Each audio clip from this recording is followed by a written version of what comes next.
Just as a brief overview, we use surrogate decision makers when patients lack decision-making capacity, or if they're declared incompetent by courts, typically they'll have a legal guardian appointed who makes all of their decisions. Surrogate decision makers follow a very specific hierarchy, and we'll talk about that as we get into this video. The utilization of surrogate decision makers really does vary state by state depending on the applicable laws, but generally speaking, on USMLE and COMLEX, the surrogate decision making hierarchy is mostly accepted as universally true. So you won't have to worry about the caveat of, what state is this question being asked in. You're just going to understand the hierarchy and pick the answer based on how we use surrogate decision makers. So I think that the best way to approach this topic is to talk about what the hierarchy is for allowing patients to make decisions, and then what happens if they can't make their own decisions. So obviously the place that you start is with the patient. The patient is going to have first dibs, if you will, on making their own decisions. And this is just common sense. It's always the patient's choice. It's only when the patient becomes incapacitated, which is to say they lack capacity, that we have to seek a surrogate or alternative decision maker. So when the patient can't make their decision, the first thing we look for is what's known as an advanced healthcare directive. An advanced healthcare directive can take one of two forms. The first form is a durable medical power of attorney, and the second form is a living will. Basically, a durable medical power of attorney is a person that the patient has appointed to make healthcare decisions for them should they become incapacitated. And a living will is a document that is prepared ahead of time so that in the event that a patient becomes incapacitated, you can refer to that document to see what their wishes are. So again, the durable medical power of attorney, sometimes referred to as a POA, is a physical person who has been appointed by the patient to make medical decisions for them. The living will, on the other hand, is a document that was prepared by the patient ahead of time, usually in accordance with a lawyer or with getting some legal help, to prepare a document which says what their wishes are should they become incapacitated. So durable or medical POA is a person, living will is a piece of paper or a document. So when the patient can't make their own decisions, the first thing you do is look for this advanced healthcare directive. Now let's do a practice question to bring up some ethical situations that you might be presented with on USMLE or COMLEX. A patient is incapacitated after developing severe sepsis. His durable medical power of attorney is sought to make a clinical decision regarding whether or not to proceed with a risky procedure. Which standard should the medical power of attorney use when making his or her surrogate decision? So in other words, this question is asking you, when the surrogate decision maker makes the decision in place of the patient, for the patient, what standard should they use? A, what would the patient have wanted? B, what does the surrogate decision maker want? C, which decision does the physician most recommend? D, which decision is the most logical choice? Or E, which decision is what most reasonable patients would choose? Pause the video if you'd like to think about this. And now I'm going to give you the answer. So when a surrogate decision maker makes a decision for a patient, they should use the standard of A, what would the patient have wanted? This is actually a really high yield question, and it may seem fairly obvious, but you'd be surprised how easily the wording of a question can throw you off and trick you into picking a wrong answer. When the surrogate decision maker makes a decision, they absolutely have to make the decision that the patient would have wanted. Not what they want, not what they think is right, etc., etc. So if you're taking USMLE or COMLEX and the surrogate decision maker is some religious figure, they cannot make the decision based on what they or their religion says. They have to make the decision based on what the patient would have wanted.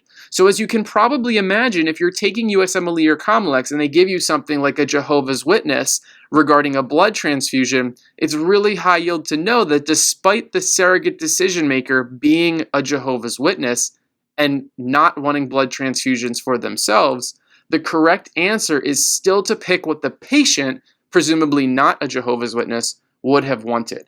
Very, very high yield. Please understand that distinction.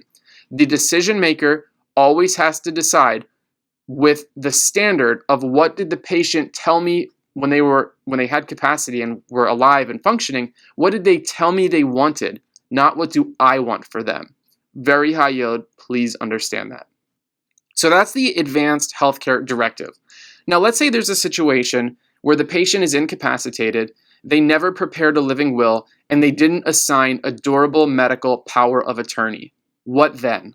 So this is where we go to the next of kin, and this is where most of the questions on USMLE and COMLEX are going to go if they need a surrogate decision maker. So let's do a practice question to drive this home. A patient is incapacitated after developing severe sepsis. He does not have any living will or durable medical power of attorney.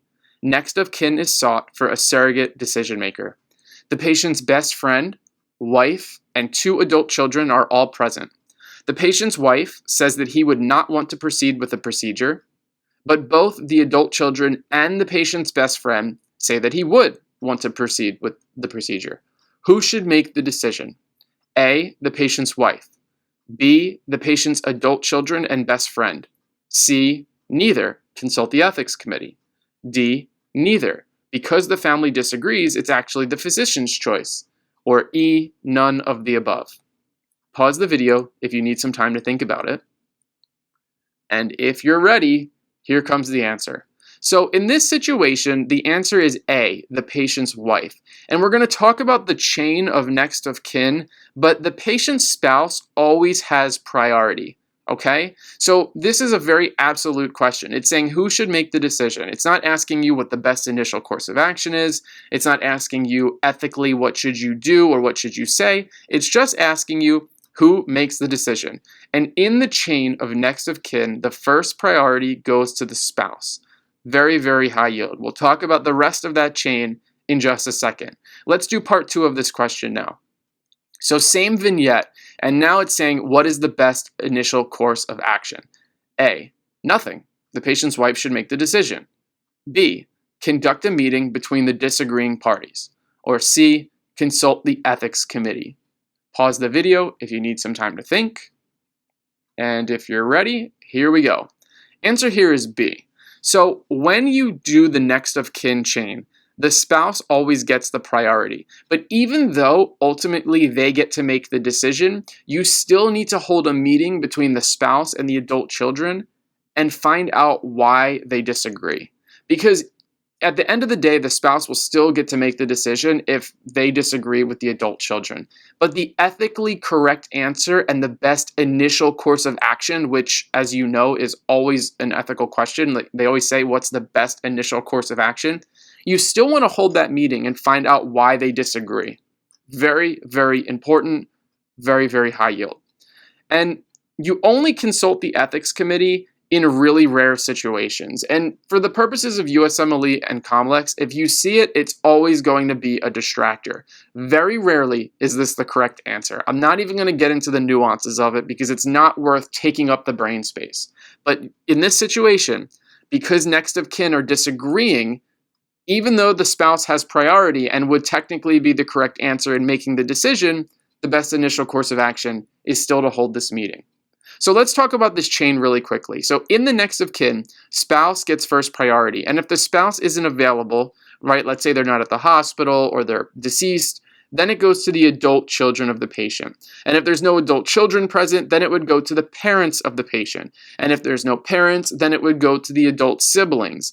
And rarely would USMLE or COMLEX go beyond adult siblings, but if that happens, it would then go to grandparents, and then after grandparents, it would go to friends. Okay, so that's the chain of next of kin.